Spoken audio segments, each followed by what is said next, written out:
तो आज से शुरू होने जा रही है वही सीरीज जिसका आपको बेसब्री से इंतजार था और जिसका हमने नाम रखा था डियर सर बूस्टर सीरीज। हर एक चैप्टर की one shot video, important questions, DS BS dear sir booster series.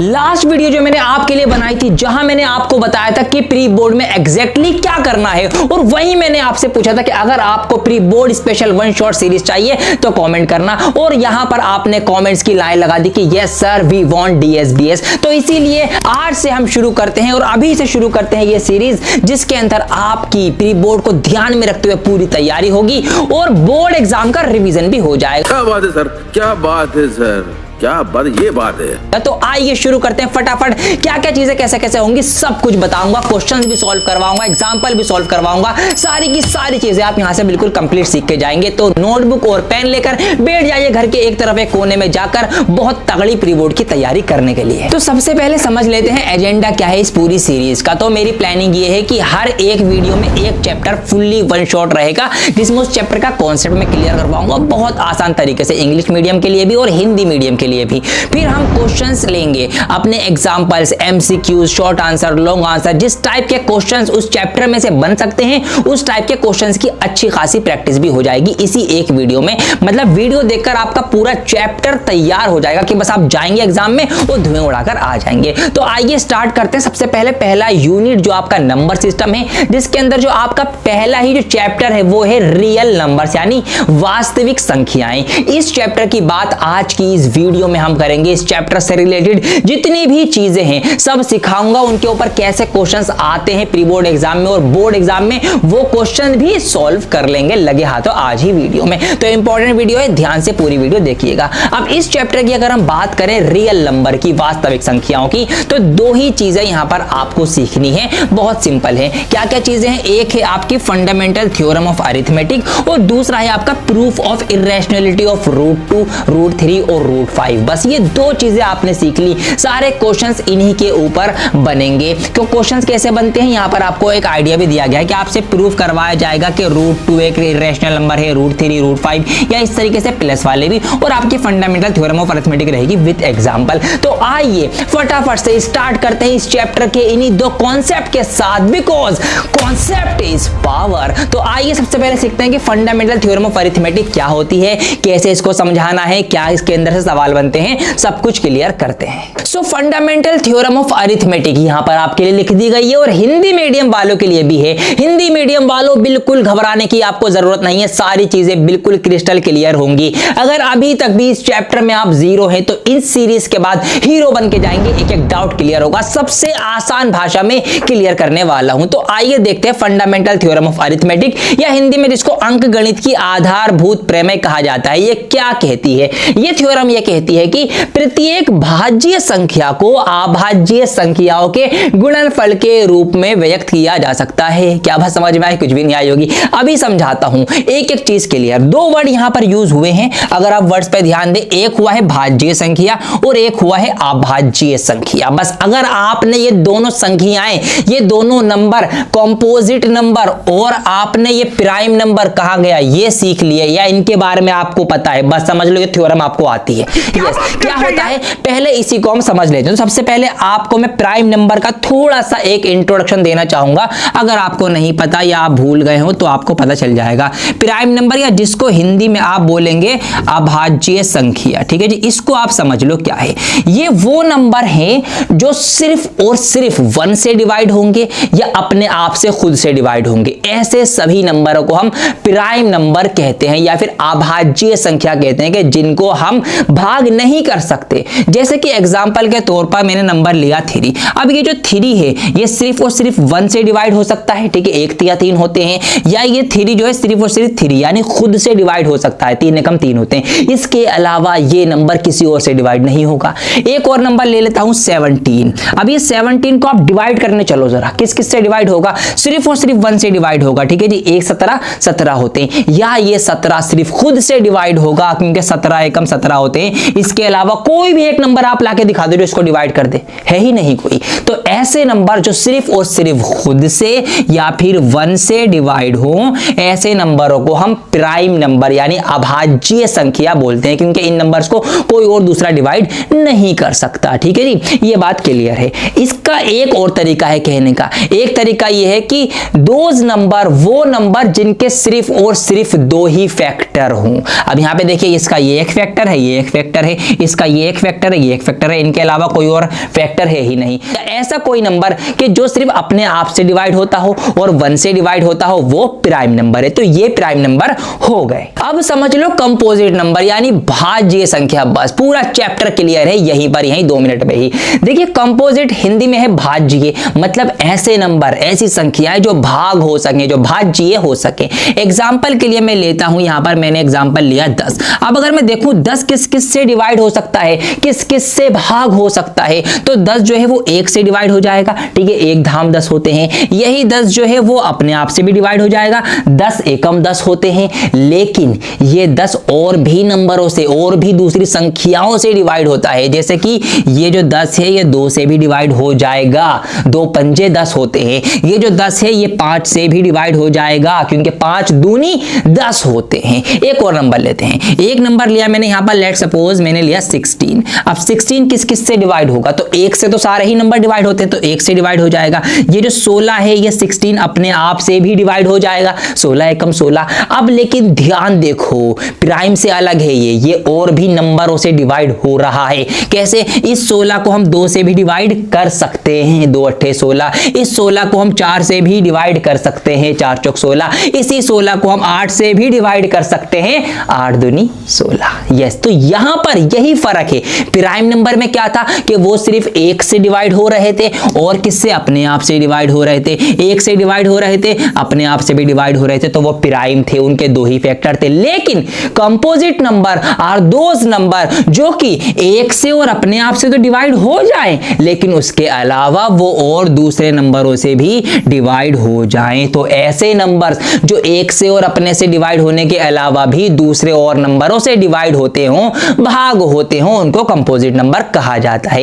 या दूसरी डेफिनेशन, ऐसे नंबर जिनके 2 से ज्यादा फैक्टर हों, तो वो कंपोजिट नंबर। जैसे यहां पर 16 के फैक्टर क्या हैं, ये सभी 16 को काट सकते हैं, सारे फैक्टर हैं, 2 से ज्यादा है ना, 1 2 3 4 5। ऐसे ही 10 की बात करें तो यहां पे 2 फैक्टर से ज्यादा, इसके 4 फैक्टर हैं। तो ऐसे नंबर जिनके 2 से ज्यादा फैक्टर होते हैं वो कंपोजिट होते हैं। या ऐसे नंबर जो अपने और 1 से अलावा किसी और नंबरों से भी कट जाएं, तो वो कंपोजिट होते हैं। तो अब जरा जल्दी से कमेंट करके बता दो कि क्या आपको प्राइम नंबर और कंपोजिट नंबर का कॉन्सेप्ट क्लियर हो गया। फटाफट कमेंट करो।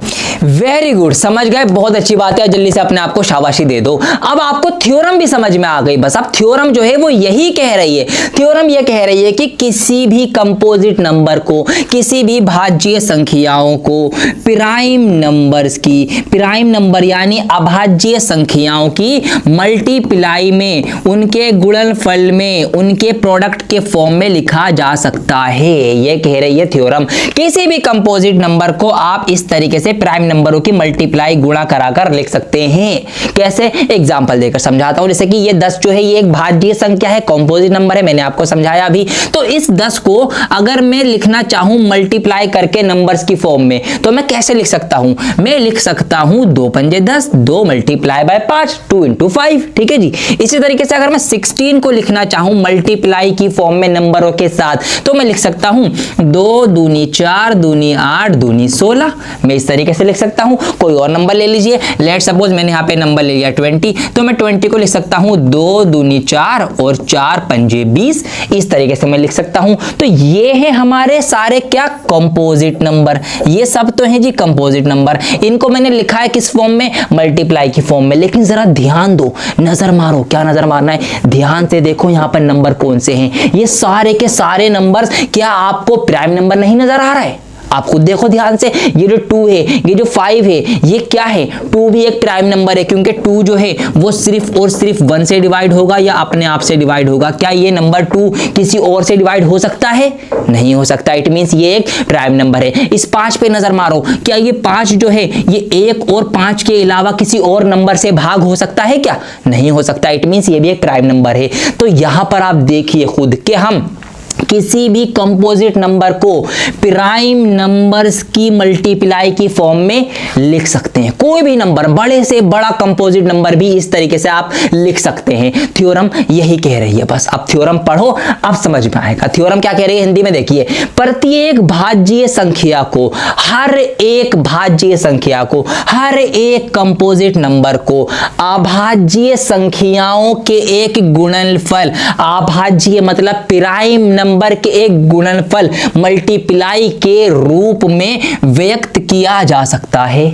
यही तो कह रही है। इंग्लिश में देख लो, ये लिखी हुई है बात की, एवरी कंपोजिट नंबर, हर एक composite number can be expressed, उसको एक्सप्रेस किया जा सकता है, उसको फैक्टराइज किया जा सकता है एज अ प्रोडक्ट। प्रोडक्ट का मतलब ही होता है गुणा यानी मल्टीप्लाई के product of prime, prime number की मल्टीप्लाई में। तो यही काम तो यहां पे हो गया, कंपोजिट नंबर को मल्टीप्लाई की फॉर्म में लिख दिया प्राइम नंबर्स की। तो बस थ्योरम यही कह रही है, बड़े से बड़े नंबर को आप इस तरीके से लिख सकते हैं। अब ये बात आप समझ गए तो इसके ऊपर लगे हाथों प्रैक्टिस भी हो जाए तो मजा आ जाएगा। तो यहां पर एक सवाल है, the prime factorisation of 96 and 404 कि 96 का 96 का और 404 का प्राइम फैक्टराइजेशन क्या होगा, मतलब इनका अभाज्य गुणनखंड क्या होगा। तो कैसे इसको ढूंढा जाता है, बड़े नंबरों का कैसे निकाला जाता है, उसकी एक टेक्निक, एक तरीका है। आपको पता होगा, नहीं पता तो आपको यह सीखने में भी अभी ना भी आ जाएगा। इस तरीके से इसको आप निकालेंगे। 96 का निकालना है, ऐसे 96 रखा, एक लाइन लेट हुई लगाई, एक लाइन खड़ी हुई बनाई।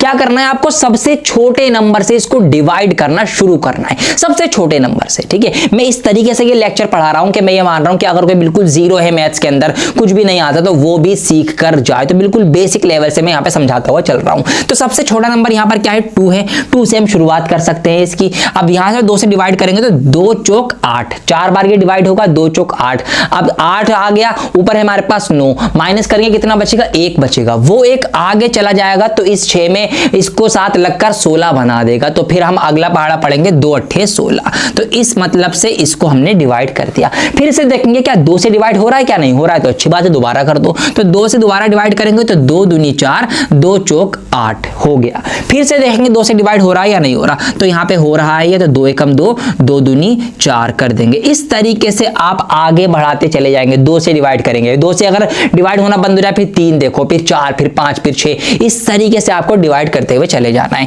लेकिन यहाँ पे अभी भी 2 से हो रहा है, तो 2 छिंग 12, और फिर से हो रहा है तो यहाँ पे हम कर देंगे 2 3 6। अब ये 2 से डिवाइड नहीं होगा, तो अब क्या करेंगे, अब अगला नंबर ट्राई करेंगे। तो 3 है, तो 3 से डिवाइड हो जाएगा, तो 3 एकम 3। जब तक नीचे 1 ना आ जाए आप डिवाइड करते चले जाइए, जैसे ही 1 आ जाए रुक जाइए। तो इट मींस इस तरीके से हम कह सकते हैं कि हम 96 को, 96 को अगर हमें मल्टीप्लाई की फॉर्म में लिखना है तो हम कैसे लिख सकते हैं, मल्टीप्लाई में 1 2 3 4 5, 5 बार तो हमारा 2 आ रहा है, तो इसको मल्टीप्लाई में लिख देंगे 2 multiply by 2 multiply by 2 multiply by 2 multiply by 2। ये हो गया 5 बार, और एक बार हमारे पास आ रहा है 3, तो एक बार मल्टीप्लाई में हम लिख देंगे 3। अब देखिए वही, ये एक कंपोजिट नंबर है, इसको हमने प्रोडक्ट की फॉर्म में लिखा, और ये सारे नंबर प्राइम नंबर है। 2 भी एक प्राइम नंबर है, 3 भी एक प्राइम नंबर है, बल्कि 2 जो है वो सबसे छोटा प्राइम नंबर है।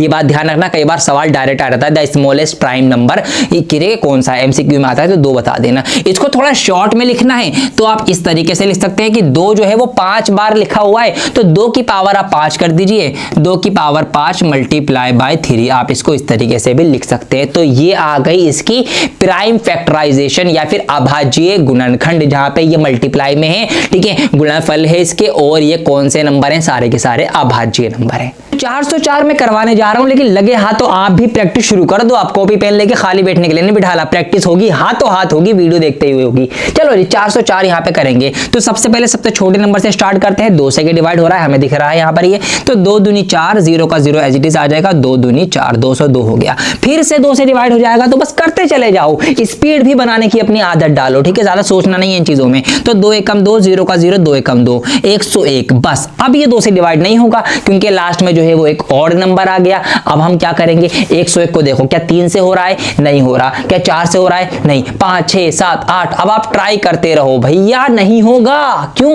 क्योंकि 101 जो है यह एक अभाज्य संख्या है, यह एक प्राइम नंबर है। तो इट मींस ये सिर्फ और सिर्फ 1 से होगा या अपने आप से ही डिवाइड होगा। तो इट मींस अब हमें इसको 101 से ही डिवाइड करना पड़ेगा, 101 एकम 101। तो इस तरीके से हम 404 को मल्टीप्लाई में लिख सकते हैं 2 इंटू 2 इंटू 101, यानी 2 दूनी 4 और 104, 101 चौक 404। या इसको और शॉर्ट में लिखना है तो 2 की पावर 2 लिख दो और मल्टीप्लाई में 101 लिख दो। तो ये हो जाते हैं इनके प्राइम फैक्टराइजेशन, यानी इनकी अभाज्य गुणनखंड। क्योंकि इसके अंदर आप देखेंगे जो भी नंबर आपको नजर आ रहे हैं वो सारे के सारी अभाज्य संख्याएं हैं। तो ऐसे किसी भी नंबर का आपको निकालने को आए प्राइम फैक्टराइजेशन तो झट से निकाल देना। चैप्टर को आगे बढ़ाते हैं, नए सवाल में नई चीजें सीखेंगे। अब यहां पर सवाल पढ़िए, सवाल है find the LCM and HCF of 6, 72 and 120 using the prime factorisation method. मतलब वही अभाज्य गुणनखंड विधि का प्रयोग करते हुए आपको 6 का, 72 का और 120 का एलसीएम निकालना है और एचसीएफ निकालना है। अब ये एलसीएम और एचसीएफ क्या बला है, पहले इसको मैं यहां पर आपको समझाता हूं। एलसीएम का मतलब होता है, इसकी फुल फॉर्म अगर आप देखेंगे एलसीएम की तो वो क्या निकल के आती है, वो निकल के आती है आपकी लोवेस्ट कॉमन मल्टीपल। अब इसके नाम को देखो, लोवेस्ट, लोवेस्ट का मतलब होता है कम से कम, छोटे से छोटा, ये सबसे पहले जो आ रहा हो, लोवेस्ट, लो। कॉमन का मतलब क्या होता है भैया, जो कॉमन हो, जो एक साथ हो या एक जैसा हो। और मल्टीपल का मतलब मल्टीप्लाई, पहाड़ा, ठीक है जी, गुणनफल। तो मल्टीप्लाई में कोई ऐसी चीज जो कॉमन भी है और सबसे छोटी है या सबसे पहले आ रही है, वो है एलसीएम। अब किसकी मल्टीप्लाई में क्या कॉमन है, क्या आ रहा है, आप क्लियर करता हूं। एग्जांपल के लिए आपको भी एग्जांपल बता रहा हूं, फिर क्वेश्चन करवाऊंगा। एग्जांपल के लिए जैसे कि मैंने यहां पर लिखा 2 का पहाड़ा लिखा, तो 2 एकम 2, 2 दूनी 4, 2 3 6, 2 चौक 8, 2 पंजे 10, 2 6 12, ये मैंने लिखा। ऐसे मैंने यहां पर अब लिखा 3 का पहाड़ा, 3 एकम 3, 3 दूनी 6, 3 3 9, 3 चौक 12, 3 पंजे 15, 3 6 18, ठीक है जी, 15 सही से बना देता हूं, 15 और 18। अब ऐसे ही मैंने 4 का भी पहाड़ा लिखा, तो 4 एकम 4, 4 दूनी 8, 4 3 12, 4 चौक 16, 4 पंजे 20। अब यहां पर देखिए ये मैंने 3 पहाड़े लिखे, 3 अलग अलग नंबरों की, 2 की, 3 की और 4 की मैंने क्या करी है, ये मल्टीप्लाई तो करी है, मल्टीपल है ना इनके, ये मल्टीप्लाई है। अब यहां पर आप कॉमन देखिए, आपको कॉमन क्या नजर आ रहा है, तीनों में एक ऐसा नंबर, एक ऐसी संख्या जो कि सबसे छोटी हो, लोवेस्ट हो और कॉमन हो। जरा नजर मारो, कमेंट करके बताओ फटाफट, जल्दी से देख के बताओ। बता दिया ना आपने।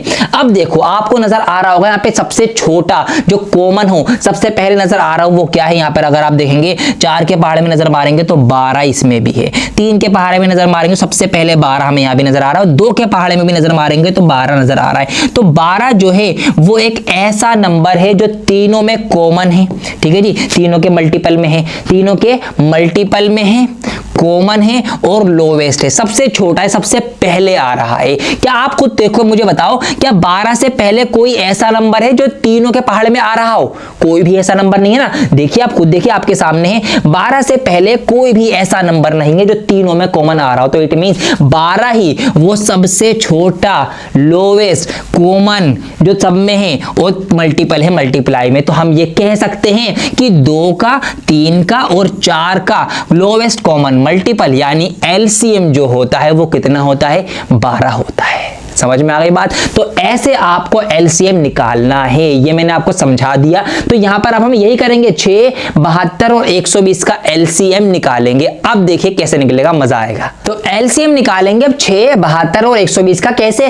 प्राइम फैक्टराइजेशन मेथड का यूज करते। तो इसको कैसे यूज करते मैंने आपको बता ही दिया। अगर हम 6 के प्राइम फैक्टर करेंगे तो हम क्या करेंगे, इसको डिवाइड करना शुरू करेंगे। 2 से स्टार्ट करते हैं, तो 2 से ये हो जाएगा 2 3 6 और 3 से ये हो जाएगा 3 एकम 3। ये लो जी, 6 के तो प्राइम फैक्टराइजेशन हो गए। किस तरह से हम 6 को लिख सकते हैं? 6 को हम लिख सकते हैं 2 × 3, सिंपल, 2 3 6 होते हैं। चलिए जी, अब आगे बढ़ जाते हैं किसको सॉल्व करने के लिए? 72 को सॉल्व करने के लिए। तो सेम इसके भी हम प्राइम फैक्टराइजेशन, ठीक है, आभाज्य गुणनखंड करेंगे। 2 से स्टार्टिंग होगी इसकी भी, 2 3 6, ठीक है, 7 में से 6 माइनस होगा, 1 बचेगा, वो एक आगे 2 के पास लगेगा तो 12 बन जाएगा। फिर 2 का पहाड़ा पड़ेंगे, 2 6 12, फिर यहाँ पे इसको डिवाइड करेंगे तो 18 दूनी 36 होते हैं, 18 आ जाएगा। फिर 2 से डिवाइड, अच्छा अब 2 हो जाएगा ना, हाँ 2 9 18 होते हैं। और उसके बाद अब 3 से होगा तो 3 3 9 होते हैं, और 3 से फिर करेंगे तो 3 एकम 3 होते हैं। बस जैसे एक आए थम जाओ, रुक जाओ। अब यहाँ पर इसके भी आ गए 72 के भी, तो यहाँ पर 72 के मैं यहाँ नीचे लिख देता हूँ। 72 को हम किस तरीके से लिख सकते हैं? लिख सकते हैं 2 मल्टीप्लाई बाय 2 मल्टीप्लाई बाय 2, ठीक है, 3 बार 2 आ गया और 2 बार मल्टीप्लाई में 3 है, तो 3 × 3 ऐसे लिख सकते हैं। थोड़ा शॉर्ट में करना चाहो तो इसकी पावर लगा दो, 2 की पावर 3 कर दो, 3 की पावर 2 कर दो, आप ऐसे भी लिख सकते हो। किस तरीके से? 2 की पावर 3 और 3 की पावर 2, ऐसे आप इसको कर सकते हैं। चलिए जी, अब फटाफट से इसी तरीके से हम 120 के भी निकाल लेंगे। तो सबसे पहला काम आपको यही करना है। अगर बोला है प्राइम फैक्टराइजेशन यूज करो तो यह करना पड़ेगा। 2 6 12 0 ऐसे आ जाएगा, 2 3 6 0 ऐसे आ जाएगा। 2 से करेंगे 15 दूनी 30 होता है, बस। अब 2 से डिवाइड नहीं होगा, 15 आ गया। 3 से ट्राई कर लो, 3 से हो जाएगा, 3 5 15, बस। अब 3 से डिवाइड होगा, नहीं होगा, 5 हो गया तो 5 से होगा, तो 5 एकम 5, तो ये लो जी, एक आते ही काम खत्म, रोक देंगे। तो 120 के जो प्राइम फैक्टराइजेशन अभाज्य गुणनखंड बनेंगे 2 × 2 × 2, ठीक है जी। 3 बार तो हमारे पास मल्टीप्लाई में 2 आ जाएगा, और 1 बार 3 आ जाएगा, 1 बार 5 आ जाएगा। शॉर्ट में लिखना है तो शॉर्ट में भी लिख सकते हैं 2 की पावर 3 × 3 × 5। ये हो गए तीनों के क्या? Prime factorisation. लेकिन हमें ये नहीं करना। सवाल क्या पूछा है? सवाल पूछा है find the LCM and HCF. अब एलसीएम और एचसीएफ निकालना है, तो अब हमें निकालना है, कैसे निकालेंगे अब वो बताता हूं। तो अगर आप एलसीएम निकालने में कच्चे हो तो आपको मैं एक शॉर्ट ट्रिक बताने जा रहा हूं, जहां से आप नंबर्स को देखकर बिना कोई कैलकुलेशन करे एलसीएम निकाल सकते हैं। पहले वो सिखाता हूं आपको, आइए देखते हैं। तो यहां पर हमारे पास 3 नंबर थे, तीनों के प्राइम फैक्टराइजेशन मैंने लिख लिया, और ये इनकी मैंने पावर वाली फॉर्म लिख ली। यहाँ पे 2 × 3 था, इसका मतलब है 2 की पावर 1 3 की पावर 1। यहाँ पे 2 की पावर मतलब 2 3 बार लिखा हुआ था मल्टीप्लाई में, तो 2 की पावर 3 कर दी, 3 2 बार था, 3 की पावर 2 कर दी। इस तरीके से यहाँ पे 2 3 बार था तो 2 की पावर 3, और यहाँ पे 3 1 बार था, 3 की पावर 1, 5 1 बार था तो 5 to the power 1। अब यहाँ पर आपको निकालना है एलसीएम। तो एलसीएम निकालने की शॉर्ट ट्रिक सुन लो मेरे प्यारे बच्चों, कान जल्दी से ऐसे ऐसे कर लो, ठीक है, कान आए कर लो। ये है शॉर्ट ट्रिक कि आपको हर एक संख्या की, हर एक डिजिट की हाईएस्ट पावर देखनी है और उसको रख देना है मल्टीप्लाई में। बस क्या बोला मैंने? दोबारा ध्यान से सुनो कि हर एक नंबर की आपको हाईएस्ट पावर वाला नंबर उठाना है और उन सब की मल्टीप्लाई करा देना है। कैसे? एलसीएम आ जाएगा। देखो कुछ आपको नहीं करना। अब यहां पर आप देखेंगे, सबसे पहले 2 की बात करते हैं।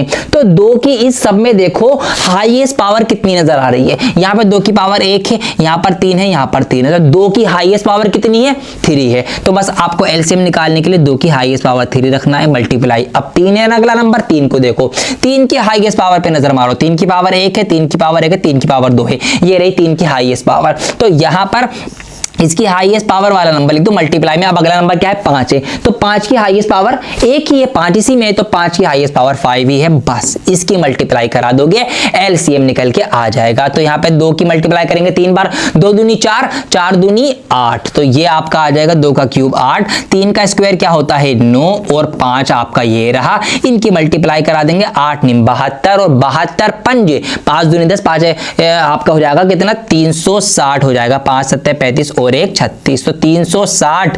इन तीनों का एलसीएम निकल के आ गया। किसका? 6 का, 72 का और 120 का, तीनों का एलसीएम जो है वो 360 होता है। क्या मतलब है इसका? थोड़ा मतलब भी समझो, सिर्फ रटने का काम नहीं है, समझना भी आना चाहिए कि ये क्या हुआ। देखिए इसका ये मतलब है कि अगर हम 6 का पहाड़ा बढ़ाते चले जाएं, 6 दाम 60 तक याद है, मुझसे आगे भी उसको करते चले जाएं, ऐसे हम 72 का पहाड़ा भी लिखते चले जाएं, और ऐसे हम 120 का पहाड़ा भी लिखते चले जाएं, तो इन तीनों के पहाड़े जब हम लिखेंगे तो सबसे पहले जो सबसे छोटा, जो सबसे कॉमन और इन तीनों के पहाड़े में आ रहा होगा वो नंबर क्या होगा? 360 ही होगा।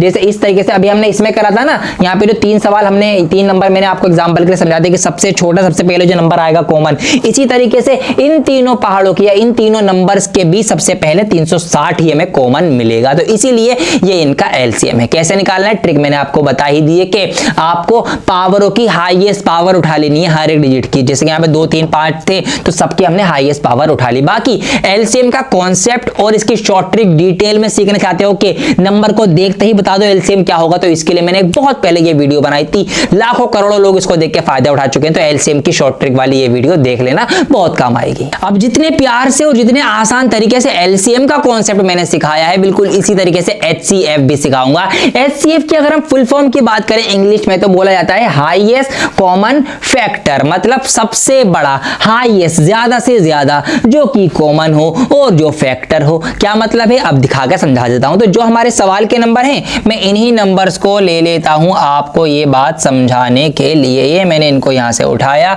और इनको मैंने यहां से कॉपी मारा और इनको उठा के मैं यहां पर लेकर आ गया। अब समझते हैं क्या मतलब है इसका। देखिए सबसे पहले आप ये समझिए कि यहां पर 6 के ये फैक्टर हैं, 2 3 6, ये 72 के फैक्टर हैं, ये 120 के फैक्टर हैं। बस आपको अब ये देखना है कि सबसे बड़ा जो कॉमन हो और जो फैक्टर हो, बस आपको वो देख लेना है। जैसे कि यहां पर अगर हम बात करें कॉमन क्या क्या चीजें होंगी, अगर आप उन कॉमन चीजों पे नजर मारना चाहें तो देखिए 1 2 इसमें भी है, 1 2 इसमें भी है, 1 2 इसमें भी है। तो इन तीनों के अंदर मुझे एक तो ये 2 कॉमन मिल रहा है, ठीक है जी। तो मैं यहां से ये कॉमन वाला पार्ट जो है, कॉमन वाली चीजें उठा लूंगा। तो एक मुझे यहां पर ये 2 कॉमन मिला, मल्टीप्लाई करा दूंगा और देखो और क्या कॉमन मिल रहा है। अब इसके अलावा मुझे यहां पर ये 3 कॉमन मिल रहा है, ये आ गया, तीनों के अंदर 3 भी कॉमन है। तो यहां पर से मैं क्या करूंगा, ये 3 भी कॉमन उठा लूंगा। अब आप देखिए क्या इसके अलावा इन तीनों नंबर्स के अंदर कुछ भी कॉमन दिखाई दे रहा है क्या आपको?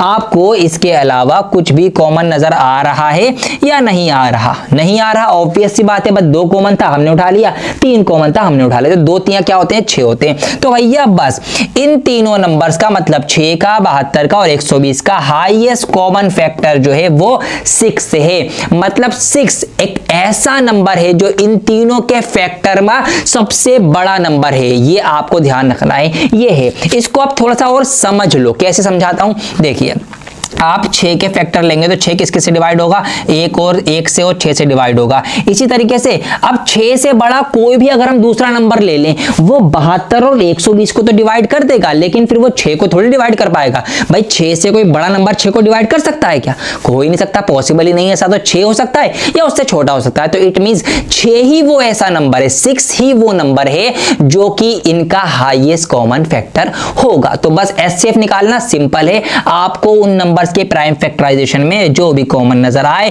उसको एक बार लिखो और उनकी मल्टीप्लाई करा दो, एचसीएफ आपके सामने हाजिर है। एचसीएफ का भी फुल कॉन्सेप्ट डिटेल में सीखना चाहते हो और अगर आपको उसकी शॉर्ट ट्रिक भी सीखनी है कि कैसे देख के ही एचसीएफ बता दें कि क्या होगा नंबर का बिना ये निकाले, तो उसकी वीडियो भी मैंने ये बना रखी है, तसल्ली से ये बाद में देख लेना। बहुत मजेदार जादुई ट्रिक्स हैं। तो अभी तक वीडियो में कैसा लग रहा है, मजा आ रहा है या नहीं, कमेंट करके जरूर बताना और वीडियो को लाइक करके अपनी अपनी अटेंडेंस भी लगा दो। अब यहां पर मैं आपको सिखाने जा रहा हूं एक ऐसा इंपॉर्टेंट फॉर्मूला जो आपको क्वेश्चन पेपर में देखने को मिलेगा ही मिलेगा, या इसके ऊपर बेस्ड एक आज छोटा सवाल जरूर देखने को मिलेगा। फॉर्मूला क्या है पहले वो आप लिख लीजिए। फॉर्मूला ये है कि कोई भी 2 नंबर हैं, एक को मैंने ए बोला, एक को मैंने बी बोला। अगर मैं उन दोनों नंबर्स की मल्टीप्लाई, उन दोनों नंबर्स की गुणा, उन दोनों संख्याओं की गुणा करा दूं तो उनकी जो गुणा है वो बराबर आएगी उन दोनों नंबर्स की एलसीएम और एचसीएफ की गुणा के। यस, ये एक फॉर्मूला है, ध्यान रखना, बहुत इंपॉर्टेंट फॉर्मूला है, इसीलिए मैंने अलग से इसका पूरा एक पेज लिखा है। तो क्या फॉर्मूला है कि किन्हीं भी 2 नंबर की अगर हम एलसीएम और एचसीएफ की गुणा करें और फिर उन दोनों नंबर्स की गुणा करें तो वो बराबर आती है, आएगी, ऐसा ही होगा। इसके बाद सवाल बन सकता है कैसे कि आपको 2 नंबरों में से एक नंबर दे दिया और उसका एलसीएम दे दिया और उसका एचसीएफ दे दिया। अब आपसे कहा जाएगा दूसरा नंबर बताओ, तो फिर आप इसको सॉल्व करेंगे। कैसे सॉल्व करेंगे, ये नंबर निकालना है, ये भी मल्टीप्लाई में है तो ये इसके नीचे डिवाइड में आ जाएगा इस तरीके से। या आपको ये दे सकता है कि 2 नंबर दे दें, उसका एलसीएम दे दें और आपसे पूछ लें भैया इनका एचसीएफ बताओ, ठीक है, तो यही फॉर्मूला यूज होगा। या आपको 2 नंबर दे दें, उनका एचसीएफ दे दें, आपसे पूछ सकते हैं कि इनका एलसीएम बताओ, यही फॉर्मूला यूज होगा। या आपको ए नंबर दे दे, बी ना दे और दोनों एलसीएम एचसीएफ दे दे, आपसे पूछ रहा है दूसरा नंबर बताओ। तो 4-5 तरीके के सवाल इसी फॉर्मूले के ऊपर बन सकते हैं। तो यहां तक आ चुके हो आप, तो अब आपके लिए कुछ टाइम है प्रैक्टिस करने का। लगे हाथों ये सवाल कुछ दिए गए हैं, 3-4 सवाल हैं, इनमें कुछ ऑप्शन है, इनकी प्रैक्टिस कर लो। हाँ, आपकी बुक की ये एक्सरसाइज है, आपने इसको स्कूल में भी किया होगा, आपने इसको ट्यूशन में भी किया होगा, आपने इसका जब होमवर्क किया होगा तब भी किया होगा, लेकिन अब क्योंकि सारे सवाल यही वाले हैं जो मैंने आपको सिखाया है, प्राइम फैक्टराइजेशन, एलसीएम, एचसीएफ, यही वाली चीजें, तो लगे हाथों वीडियो पोस्ट करके ये सवाल अभी के अभी सॉल्व कर लो। तो इससे क्या होगा, आपकी एनसीईआरटी का तीसरी या चौथी बार रिवीजन हो जाएगा। और आपको मैं बता दूं, आपको पता होगा भी शायद कि आपका पेपर 80 to 90% जो है वो एनसीईआरटी की बुक में से ही बनता है, इसी में से क्वेश्चंस आपके आते हैं। तो इसीलिए इसको जितनी बार रिवाइज कर लोगे उतना आपके लिए बेहतर है। तो ये रिवाइज आप अभी कर लीजिए, आपका ये होमवर्क है। अब मैं कुछ स्पेशल सवाल अपने लिए अपनी तरफ से जो मैंने ढूंढ के छाट के निकाले, जिनकी संभावनाएं हैं वो सॉल्व करवाने जा रहा हूं एक एक करके। आप प्रैक्टिस आपकी शुरू हो गई है, समझ लो, आप भी करते हुए चलना। तो पहला सवाल एमसीक्यू मैंने लिया है, यहां पर हिंदी वालों के लिए इधर मैंने लिख दिया है, सवाल को ध्यान से समझना है, रट्टे का कोई काम यहां पर नहीं है। सवाल है n² - 1 इज डिविजिबल बाई 8, कि n² - 1 कोई नंबर है और वो 8 से भाग हो सकता है, 8 से विभाजित होता है, 8 से उसको डिवाइड किया जा सकता है। तो 8 से भाग होने वाले नंबर सोचो कौन कौन से होंगे। 8 का पूरा पहाड़ा होगा, सिंपल है ना भैया। 8 से कौन कौन भाग हो जाएगा, 8 × 8 = 8, 2 × 16, 8 × 3 = 24, 8 × 4 = 32, 8 × 5 = 40, 8 × 6 = 48, 8 × 7 = 56। 8 के जितने भी मल्टीपल्स है वो सब 8 से डिवाइड हो सकते हैं। तो ये सारे के सारे आ गए। अब जरा इसको सोचो, इसको अगर आप इस फॉर्म में लेना चाहो, क्योंकि ये वाली फॉर्म डिवाइड हो रही है ना 8 से, तो इन नंबर्स को जरा सोचो ऐसे कैसे लिख सकते हैं। जैसे कि मैं 8 को लिख सकता हूं 9 - 1, ठीक है, 9 में से 1 जाएगा तो 8 बचेगा ना, सिंपल है। तो मैं इसको 9 - 1 लिख सकता हूं। ऐसे इस 16 को मैं लिख सकता हूं 17 - 1। ऐसे ही इस 24 को मैं लिख सकता हूं क्या, 25 - 1, क्योंकि 25 में से 1 माइनस होगा तो 24 ही आपका मिलेगा। बिल्कुल इसी तरीके से हम सब नंबर्स को लिख सकते हैं। अब यहां पर देखिए, नोटिस करने वाली बात यह है, क्या मैं इस 9 - 1 को ऐसे नहीं लिख सकता कि 3 का स्क्वायर - 1, क्योंकि 3 × 3 = 9 होते हैं। बिल्कुल इसी तरीके से यहां नोटिस कीजिए, क्या मैं इस 25 - 1 को 5 का स्क्वायर - 1 नहीं लिख सकता? क्या मैं इस 49 - 1 को 7 का स्क्वायर - 1 नहीं लिख सकता? बिल्कुल लिख सकता हूं, क्योंकि 7 × 7 = 49 होते हैं। अब यहां पर नोटिस करो, ये बन गई वही शक्ल जो हमें सवाल में दी जा रही है, n² - 1। बस यहां पे जो ये n है क्या क्या बन गया, यहां पे 3 हो गया, यहां पे 5 हो गया, यहां पे 7 हो गया। बस हमें यही बताना है कि ये n क्या है। अब आप बताओ ये 3, 5, 7 ये कौन से टाइप के नंबर होते हैं? आपको आंसर खुद ही नजर आ जाएगा। Yes, very good. क्या ये तीनों इंटीजर हैं, पूर्णांक हैं? हाँ जी, पूर्णांक हैं। क्या ये नेचुरल नंबर हैं? हाँ, नेचुरल भी हैं। क्या ये इवन है? नहीं, इवन तो नहीं है ये। तो कौन सा ऑप्शन हमें मिला? हमें मिला C, option C, an odd integer. ये सारे ऑड इंटीजर्स हैं, ठीक है। विषम जो है वो पूर्णांक है। यहां पे हमने सही आंसर लगा दिया। तो ऐसे आपको क्वेश्चन को सोचना होता है कि कैसे आप इसको सोच के कर सकते हैं। तो सिंपल सा क्वेश्चन था, आपने देख के ये वाली बात नोटिस करके अपना आंसर जो है आपने ढूंढ लिया। अब कुछ और नए सवाल और नए कॉन्सेप्ट। यहां पर 2 सवाल लिए गए हैं, उनकी हिंदी मीडियम में सवाल आपके लिए इधर है। तो हिंदी मीडियम वालों का भी पूरा ख्याल रख रहा हूं, टेंशन मत लेना। चाहे आपका सीबीएसई बोर्ड, चाहे यूपी, चाहे बिहार बोर्ड, अगर आपका सिलेबस यही है तो आपके लिए भी ये सवाल पूरे के पूरे कारगर साबित होंगे। अब यहां पर इस सवाल में जो है हमें क्या बताना है, एलसीएम बताना है, और इस सवाल में हमें एचसीएफ बताना है। तो पहले मैं एलसीएम वाला करवाता हूं। पहली बात, ये जो नंबर है सीक्वेंस आप इन पे मत जाना, क्योंकि मैं सवाल कहीं से भी कोई सा भी उठा रहा हूं अकॉर्डिंग टू माय एक्सपीरियंस के कौन से आ सकते हैं। तो ये वाले नंबर जो है आगे पीछे हो सकते हैं, तो इसको आप इग्नोर करते हुए चलना, ठीक है। चलिए पहले एलसीएम वाला यहां पर मैं आपको दिखाना चाहूंगा। तो एलसीएम की मैंने ट्रिक आपको बता दी थी। क्या बता दी थी? कि हाईएस्ट पावर उठाओ और मल्टीप्लाई करा दो। तो सिंपल यही शॉर्ट ट्रिक है। बस आपको अपने नंबर्स के अंदर अब हाईएस्ट पावर देखनी है। जहां पे एक नंबर हमें दिया गया है p, जिसका जो हमें प्राइम फैक्टराइजेशन दिया गया है वो दिया गया है a और b का स्क्वायर, और एक नंबर दिया गया है हमें q, जिसका दिया गया है हमें a³ इंटू b। बस हमें अब यहाँ पे से दोनों की हाईएस्ट पावर उठानी है और आपको इसका आंसर जो है वो मिल जाएगा। अब p में देखो हाईएस्ट, यहाँ पर है a, यहाँ पर है a⁻1 और यहाँ पर है a⁻3। तो हाईएस्ट कितनी है? a⁻3। तो a⁻3 उठा लेंगे। अब आप b का देख लीजिए, b की पावर यहाँ पर है 1 और यहाँ पर है b का स्क्वायर। तो हाईएस्ट कितनी हो गई? b का स्क्वायर। तो b का स्क्वायर उठा लीजिए। बस जहां पर ये दिख रहा हो वो ही आपका आंसर है। आया ना मजा? तो ये है आपकी शॉर्ट ट्रिक की पावर। इसीलिए मैं कहता हूं कि कॉन्सेप्ट इस पावर, और ये चीजें सिर्फ आपको यहीं पर मिलेंगी। तो ऑप्शन देखो कौन सा है ये, a³ b²। Option number C आपको यहां पर नजर आ रहा है। This is your correct answer. ये हो गया आपका एलसीएम के लिए। अब एचसीएफ में आ जाओ। ऊपर वाला सवाल क्योंकि एचसीएफ के लिए है। एचसीएफ SCF की शॉर्ट ट्रिक पहले नहीं बताई थी, अब सुन लो। जैसे यहाँ पर हम देख रहे थे हाईएस्ट पावर, SCF में देखनी है लोवेस्ट पावर, मतलब छोटी से छोटी पावर जो हमें सवाल में दिए गए नंबर है उनकी। जैसे यहाँ पर आपको एक नंबर दिया गया है A में यहाँ पे x का है क्यूब और y का है स्क्वायर, और हमें दूसरा नंबर दिया गया है B में है x की पावर 1, मतलब x सिंपल है विदाउट पावर, और y की पावर है क्यूब। तो आपको अगर इसका HCF निकालना है तो HCF के लिए क्या देखो, SCF के लिए देखो आप लोवेस्ट पावर।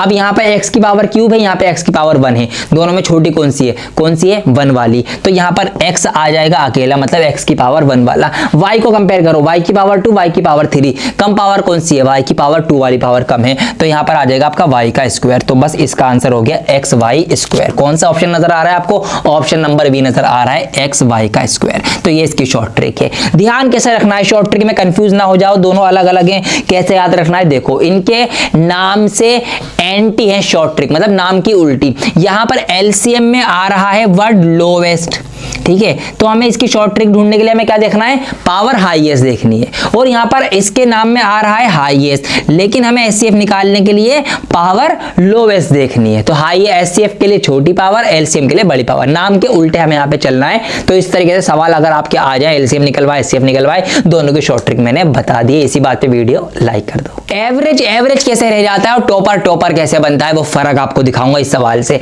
सवाल है यहां पर आपको एचसीएफ इंटू एलसीएम निकालना है। आपको दो संख्याएं दे रखी हैं 50 और 20, आपको इनके एलसीएम और एचसीएफ की मल्टीप्लाई निकालनी है। अब जो एवरेज बच्चा होता है, जो नूब होता है, वो क्या करेगा, वो पहले इन दोनों नंबर्स के फैक्टर निकालेगा, 50 के फैक्टर निकालेगा, 20 के फैक्टर निकालेगा। फैक्टर निकालने के बाद वो उनका एलसीएम निकालेगा इन दोनों नंबर का, फिर उन दोनों नंबर का एचसीएफ निकालेगा, उसके बाद उनकी मल्टीप्लाई करके फिर अपना फाइनल आंसर लेकर आएगा।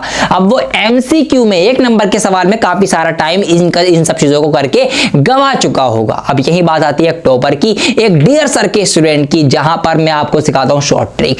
कुछ भी नहीं करना ये सब, यस ये आपका एमसीक्यू है, आपको सिर्फ डायरेक्ट आंसर देने के इसमें मार्क्स मिलेंगे। तो डायरेक्ट आंसर कैसे लाना है, फॉर्मूला बताया था ना मैंने। फॉर्मूला क्या था कि एलसीएम और एचसीएफ की गुणा किसके बराबर होती है, याद करो, उन दोनों नंबर्स की मल्टीप्लाई के बराबर होती है। तो डायरेक्ट कुछ नहीं करना, सिर्फ इन दोनों नंबर की मल्टीप्लाई करो। 50 और 20 की मल्टीप्लाई कितनी होती है, 1000 होती है। आ गया आंसर।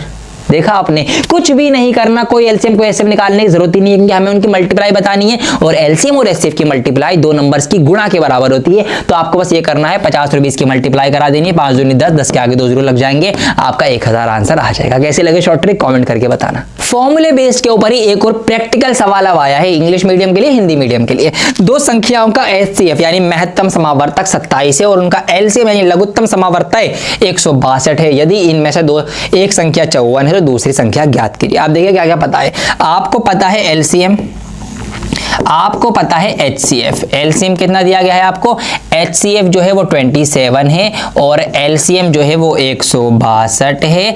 और आपको क्या दिया गया है, आपको उन दोनों में से एक नंबर दे रखा है जिसको हम ए मान लेते हैं, और नंबर क्या है, if the one number is 54 आपको नंबर दे रखा है, आपको दूसरा नंबर निकालना है। ये आपको नहीं पता है, ऐसे आप समझ लो। फॉर्मूला याद करो, फॉर्मूला क्या है कि किन्हीं भी दो नंबर की मल्टीप्लाई बराबर होती है उनके एलसीएम और एचसीएफ की मल्टीप्लाई के। तो बस हमने इसको इस फॉर्मूले के अकॉर्डिंग रख दिया है, क्योंकि हमें ये दूसरा वाला नंबर चाहिए। तो इधर नंबर छोड़ दो अकेला खाली और बाकी चीजें दूसरी तरफ ले आओ। तो यहाँ पर ये 54 है मेरे प्यारे बच्चों, ये 54 मल्टीप्लाई में है इस नंबर के। ये यहाँ से जब इक्वल के इस पार आएगा, जब ये बॉर्डर पार आएगा तो ये डिवाइड में चला जाएगा, फिर ये मल्टीप्लाई नहीं रह जाएगी, तो मल्टीप्लाई हट जाएगी। अब इसको आप सॉल्व कर दो और आपका आंसर जो है वो आ जाएगा। सॉल्व कैसे कर सकते हैं जरा ध्यान लगा लो। 27 दूनी जो है वो 54 होते हैं, तो 2 बार यहां से ये कट जाएगा, 2 बार काट दिया, अब नीचे 2 बचा, इस वाले 2 से ये वाला पूरा का पूरा काट दो, कितना आ जाएगा आपका, 2 अट्ठे 16, 2 एकम 2, 81। तो 81 आपका आंसर आ जाएगा। तो इट मींस जो दूसरा वाला नंबर है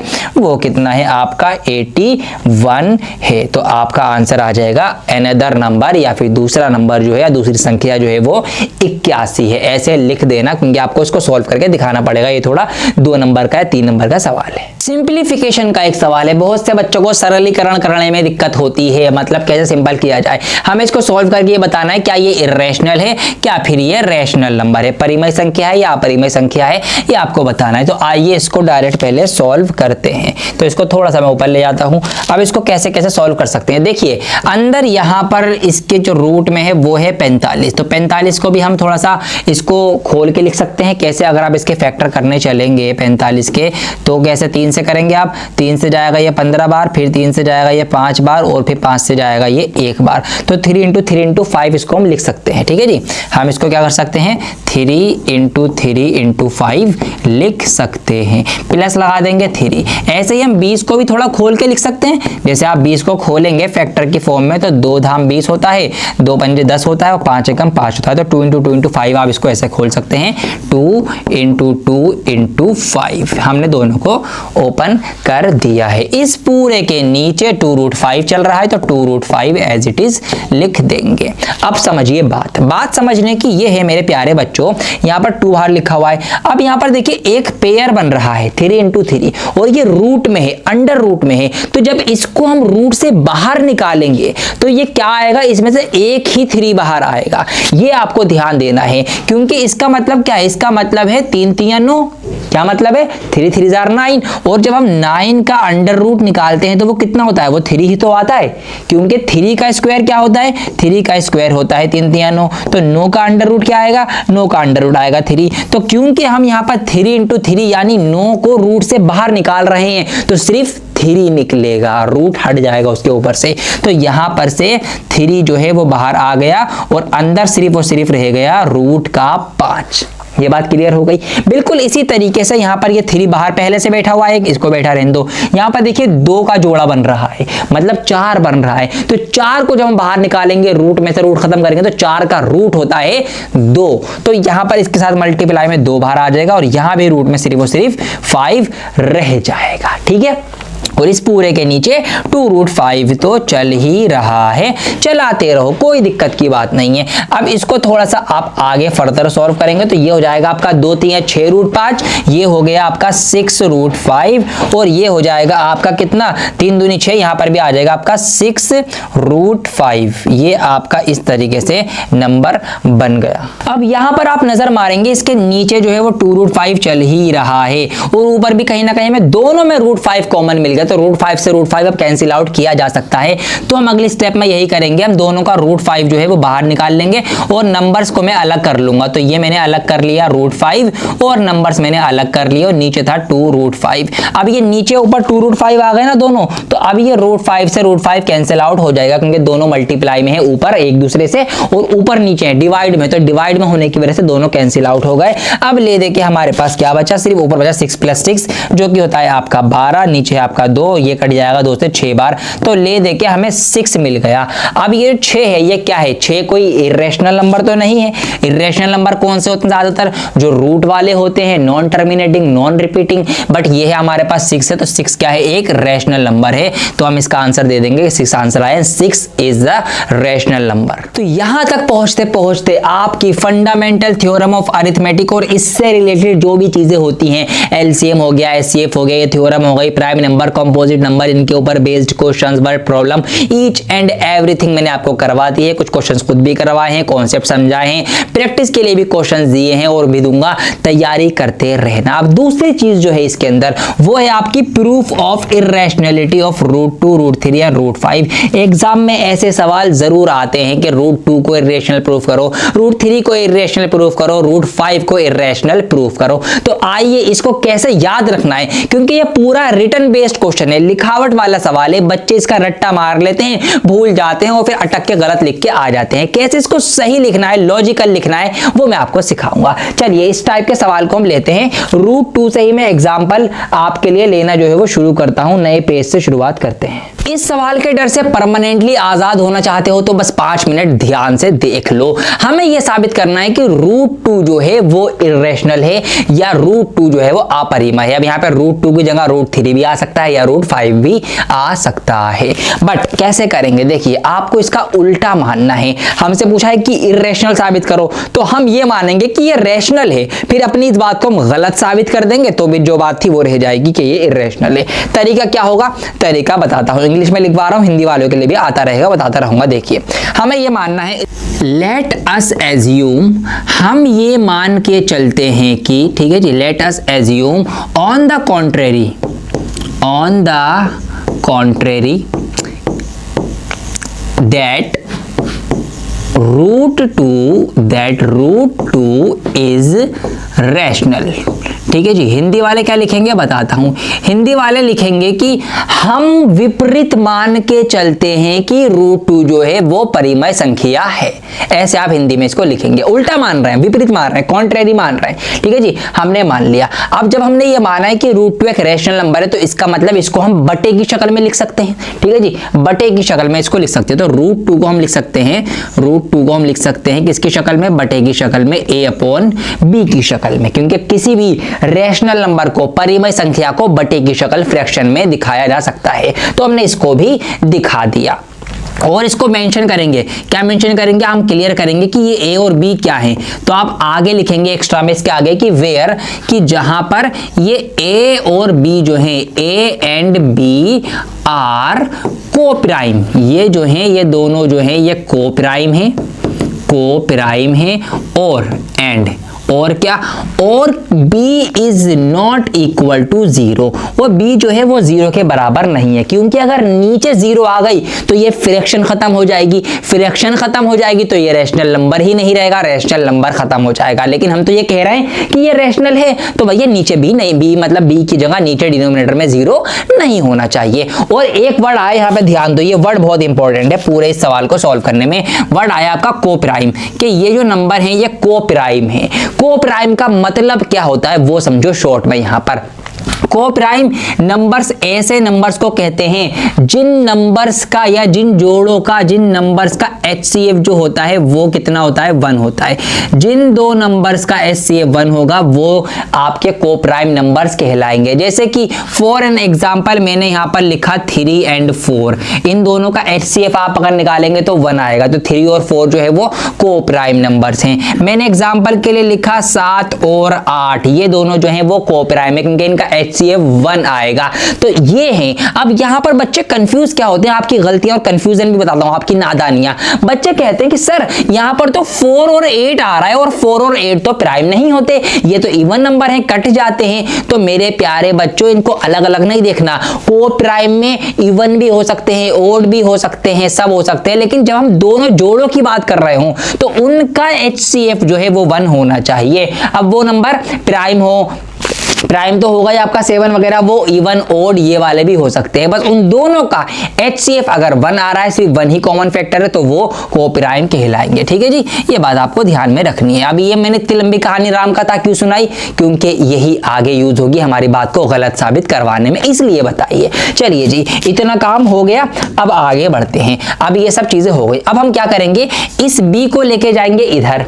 ठीक है, क्रॉस मल्टीप्लाई करा सकते हैं ना हम यहाँ पर, इस तरीके से क्रॉस मल्टीप्लाई करा सकते हैं, इक्वल है तो बीच में, तो ये B जो नीचे डिवाइड में है ये तो आ जाएगा ऊपर मल्टीप्लाई में, और ये जो 2 यहाँ पर है ये 2 आ जाएगा इसके नीचे, इस तरीके से। मतलब इन दोनों ने अपनी क्रॉस मल्टीप्लाई करके जगह जो है वो बदल ली, ऐसे हो गया। अब आप क्या करेंगे, अब आप ये करेंगे, अगर ये बात भी समझ में नहीं आ रही तो सिंपल कर लो, ये B नीचे डिवाइड में था, यहाँ पर आके ये √2 के साथ मल्टीप्लाई में हो गया, ये लो जी। इसको और सिंपल समझना चाहते हो तो आप ऐसे भी समझ सकते हो।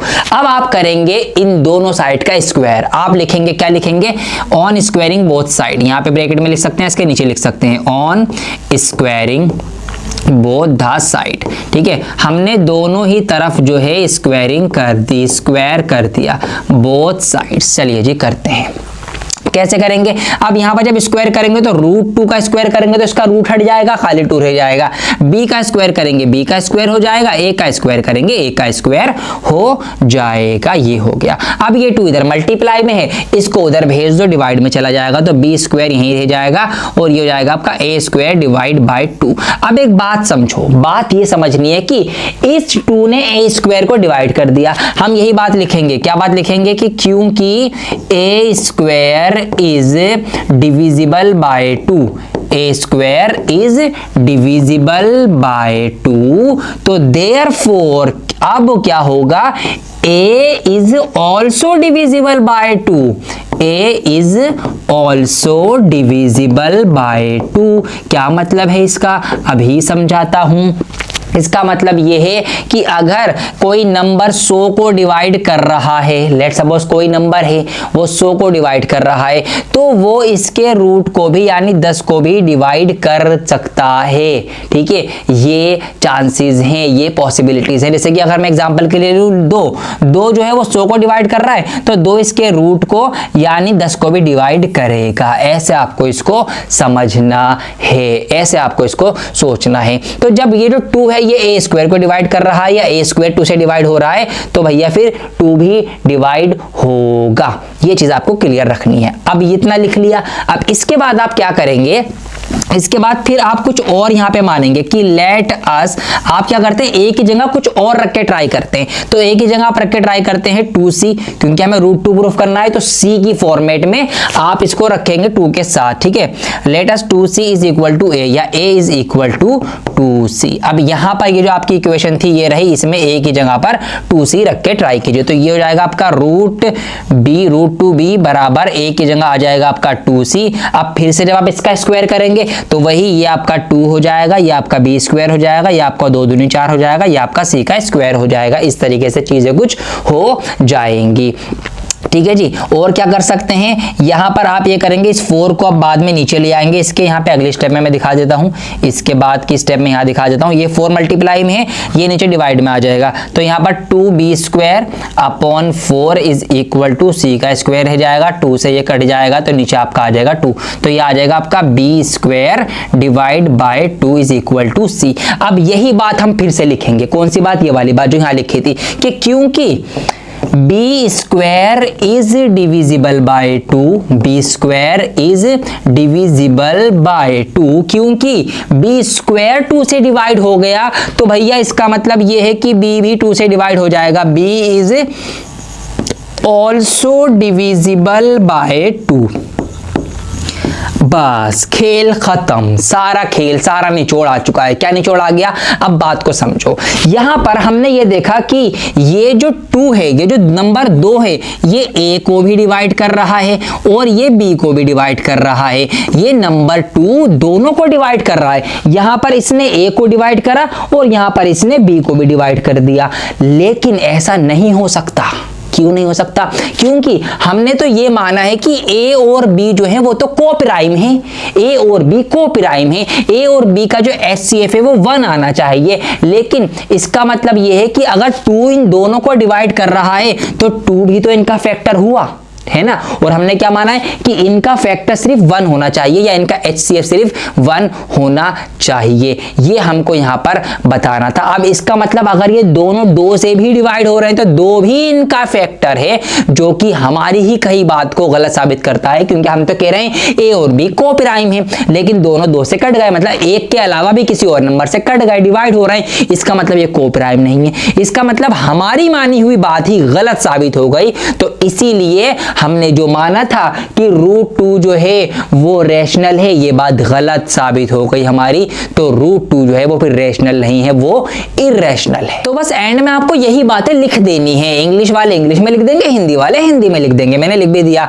कि नाउ अब क्या हुआ ये सब करने के बाद, a and b both have 2 as common factor, कि a और b का एक कॉमन फैक्टर आ गया 2, जो दोनों को डिवाइड कर रहा है, तो दोनों का फैक्टर है, कॉमन फैक्टर है।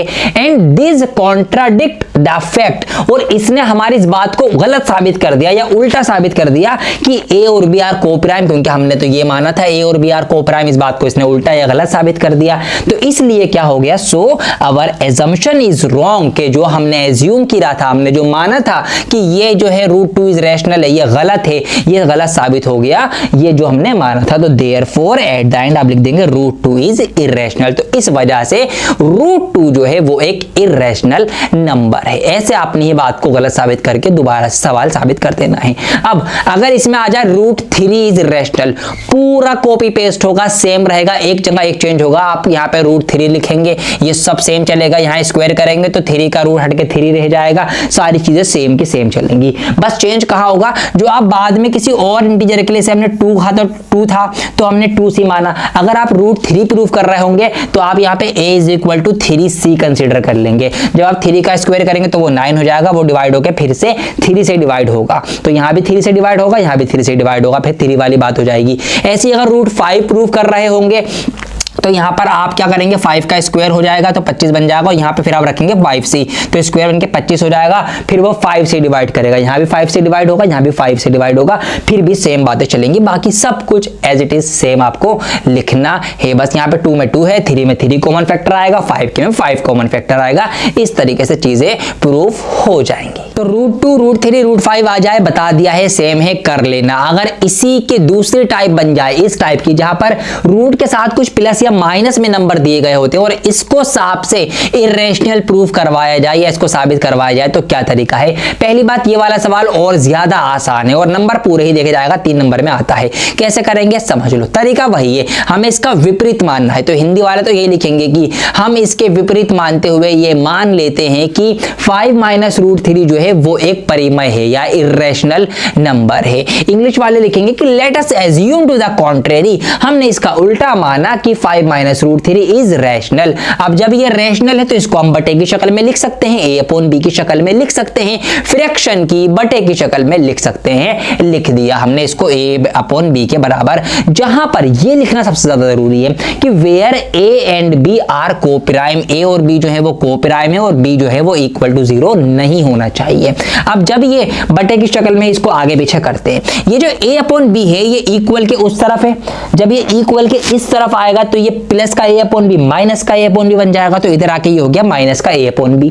ऐसे ही यहाँ पर ये जो √3 है ये माइनस का है, जब ये इक्वल के उस तरफ जाएगा तो ये माइनस के √3 से प्लस का √3 बन जाएगा, ये बन गया प्लस का √3। अब यहाँ पर बात समझो, बात समझने की ये है, सिंस यूज किया जाता है, थोड़ी सी इंग्लिश भी पढ़ लो, सिंस यूज किया जाता है रीजन देने के लिए भी, ठीक है। तो यहाँ पर हम एक रीजन दे रहे हैं, इसीलिए सिंस प्रीपोजिशन का यूज कर रहे हैं। प्रीपोजिशन ने लगाई सिंस और हम लिखेंगे since a and b are integers, कि क्योंकि हम ये रीजन दे रहे हैं कि क्योंकि a और b जो है वो तो एक इंटीजर है, वो तो कोप्राइम इंटीजर है, कोई ना कोई नंबर है। तो जब हम यहाँ पर इसको नंबर मान रहे हैं और जब हम इसको 5 - a/b को सॉल्व करेंगे तो इसको सॉल्व करके कोई ना कोई नंबर आएगा, कोई ना कोई इंटीजर आएगा, और नंबर और इंटीजर जो होते हैं वो तो रैशनल होते हैं। ये बात तो क्लियर है भाई, कोई भी नंबर है, 3 हो गया, 4 हो गया, ठीक है जी, 6 हो गया, तो ये तो इंटीजर जो है ये तो रैशनल होते हैं ना। क्यों? क्योंकि इनके बटे में हम 1 लिखते हैं, 1 मानते हैं, तो ये तो सारे आपके रैशनल नंबर होते हैं। तो जब हमने a और b को कोप्राइम माना है, इंटीजर माना है, तो भैया जब a और b यहाँ पर होगा, 5 के साथ इसको हम सॉल्व करेंगे, यहाँ पे जो भी नंबर हो तो सॉल्व होके जो भी आएगा वो तो रैशनल होगा। और यहाँ पर देखो, यहाँ पर ये कह रहा है कि ये वाला पार्ट बराबर है √3 के, मतलब अगर ये पार्ट रैशनल आ रहा है तो इसका मतलब यह है कि √3 भी फिर रैशनल है। लेकिन ये बात तो गलत है, क्योंकि हमें पता है कि √3 तो इरेशनल होता है, अकेला √3। तो यही बात यहाँ पर गड़बड़ा गई। तो बस यही हमें लिखना है, रीजन देके भैया a और b को हमने इंटीजर माना था, अब इंटीजर माना था, इसको सॉल्व करेंगे तो ये तो रैशनल आएगा, ठीक है जी। एंड सो √3 इज रैशनल, कि जब ये पूरा रैशनल हो गया तो इसके अकॉर्डिंग, क्योंकि ये बराबर है √3 के, तो √3 भी रैशनल हो गया इस बात के अकॉर्डिंग। बात गलत साबित हो गई। तो बस अब एंड में अपना स्टेटमेंट लिख देंगे, but this contradict the fact. तो ये जो फैक्ट है, ये √3 जो है इरेशनल है, इस फैक्ट को गलत साबित करता है, इसके उल्टा हो जाता है। तो इसका मतलब हमारी ही बात गलत है, फैक्ट तो गलत नहीं हो सकता ना, फैक्ट तो फैक्ट रहेगा, सही रहेगा। तो इसमें so our assumption is wrong, तो इसका मतलब जो हमने एज्यूम किया था, हमने एजम्पशन लगाई थी, वो गलत है। एंड 5 - √3 भी जो है वो इरेशनल होगा। तो इसमें वो स्क्वायरिंग बोथ साइड वाली स्टेप नहीं होनी। बस यहाँ पर देखा भैया ये पूरा इंटीजर है और ये √3 के बराबर, इसका मतलब √3 भी जो है वो एक रैशनल है, लेकिन ये बात तो नहीं है। रूट 3 जो है वो इरेशनल होता है, बातें गलत साबित हो गई, तो इसलिए हमने जो माना था वही गलत है और ऐसे रीजन दे देंगे। तो ये हो गया आपका इस टाइप का। तो आज इस वीडियो में हमने क्या क्या चीजें सीख ली, आप अगर नजर मारेंगे तो सबसे पहले जो जो आपके सिलेबस में चीजें आनी थी उसको अब एक बार हम समराइज कर लेते हैं पूरी वीडियो, क्या क्या आप इस वीडियो से सीख के जा रहे हैं। 2 ही चीजें आपको सीखनी थी, फंडामेंटल थ्योरम ऑफ अरिथमेटिक और आपके प्रूफ करने वाले सवाल। इसके बाद हमने क्या किया, फंडामेंटल थ्योरम ऑफ अरिथमेटिक मैंने आपको पूरी सिखा दी विद एग्जांपल, कॉम्पोजिट नंबर क्या होता है, प्राइम नंबर क्या होते हैं, ये सारी की सारी चीजें मैंने आपको सिखाई। उसके बाद मैंने आपको कुछ एग्जांपल्स कराए, प्राइम फैक्टराइजेशन लेना सिखाया। उसके बाद एलसीएम सिखाया मैंने, एलसीएम कैसे लिया जाता है ये कॉन्सेप्ट हो गया। उसके बाद एचसीएफ भी मैंने आपको सिखा दिया, ये आ गया। उसके बाद इंपॉर्टेंट फॉर्मूला जो है वो मैंने आपको सिखा दिया। कुछ क्वेश्चंस आपको एक्सरसाइज के सॉल्व करने के लिए दिए, कुछ मैंने करवाया यहाँ पर। उसके बाद आपकी फंडामेंटल थ्योरम वाली प्रैक्टिस हो गई। उसके बाद ये जो टाइप थी आपकी प्रूफ दैट रूट 2 वाली, तो root 2, root 3, root 5 same type है, इंग्लिश में हो हिंदी में हो। इसके ऊपर मैंने अलग से डेडिकेटेड ये रही वीडियो ये भी बना रखी हो, और डिटेल में इसको समझना चाहते हैं तो इस वीडियो से भी आप देख के सीख सकते हैं, अगर अभी भी बात कहीं ना कहीं थोड़ी बहुत अगर डाउट मन में रह गए होंगे। और इसकी जो दूसरी वाली टाइप थी ये मैंने यहाँ पर करवा दी है। तो इस चैप्टर से जो भी प्री बोर्ड में बन सकता था मैंने उस टाइप को करवा दिया है, इससे बाहर सवाल नहीं बनेगा। कुछ और प्रैक्टिस करना चाहते हैं तो सवाल आपको टेलीग्राम ग्रुप पे मिल जाएंगे, वहां से प्रैक्टिस कर लेना। ये मेरी इंस्टाग्राम आईडी है, यहाँ पर मुझसे सवाल ले सकते हो या मुझे मैसेज करके अपना होमवर्क चेक करवा सकते हो, क्वेश्चन सॉल्व करके करवा सकते हो, या कोई भी डाउट हो वो यहाँ पर मुझसे पूछ सकते हो। तो यहाँ पर मुझे आप फॉलो कर लेना, फेस टू फेस 1-on-1 बातचीत यहाँ पे होती रहती है, बच्चों से मैं करता रहता हूँ। ऑलराइट, ये आपका रहेगा आज का पहला डियर सर बूस्टर की पहली क्लास। कैसी लगी लाइक करके कमेंट करके जरूर बताना, और क्लास 10th के सभी बच्चों को ये चीज ये वीडियो जो है उसका लिंक भेज दीजिए, और जिनको नहीं पता उनको भी बता दीजिए कि डियर सर ने स्टार्ट कर दी है dear sir booster series for special pre board exam. Pre board की तैयारी हो जाएगी और बोर्ड एग्जाम का रिवीजन हो जाएगा। तो एक तीर से 2 निशाने हम यहाँ पर लगा रहे हैं सिर्फ और सिर्फ डियर सर चैनल पर। मेरा नाम है आदिल खान, बहुत जल्द लौटूंगा आपके लिए बहुत ही बढ़िया लेक्चर 2 लेकर। जब तक के लिए चैप्टर 1 तैयार कर लो।